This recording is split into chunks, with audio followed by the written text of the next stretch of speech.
Welcome back to another how-to episode in regards with crocheting. It's the only sort of series I'm doing on how-tos. I hope you guys are enjoying these. Please like and comment below any questions you have or anything you want me to cover. Anything that you sort of just have any comments about, let me know. I'd love to know if you're a crocheter, what methods do you do, and describe it down below for me, because it's a lovely community, the crochet community. We all need to share, we all share our knowledge, and it's so amazing. And I'd love to hear everyone else's sort of like approaches to things. So please feel free in the comments down below to let me know if A, you're enjoying these, B, if they're helpful, C, if you've got any questions, and just everything else. I want to know how you guys are doing. But yes, I hope you guys enjoy this episode.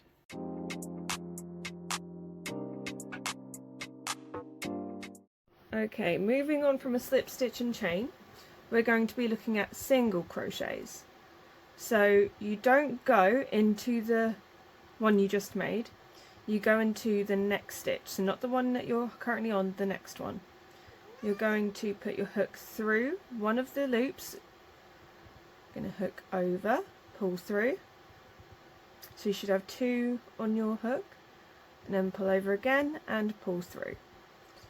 Now as you can see, they make a sort of little V shape within the chains. That's where you want to aim for. So we'll go right into the centre of that V, pull through and pull through too. So you're going to put your hook in, take the yarn, pull it through, loop the yarn again and pull through, and that is single crochet. And you can single crochet to the very end of the chains.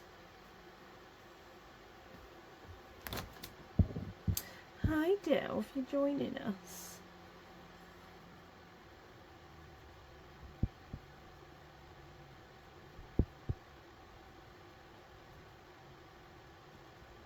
You're being my yarn supervisor. I'm trying to catch it.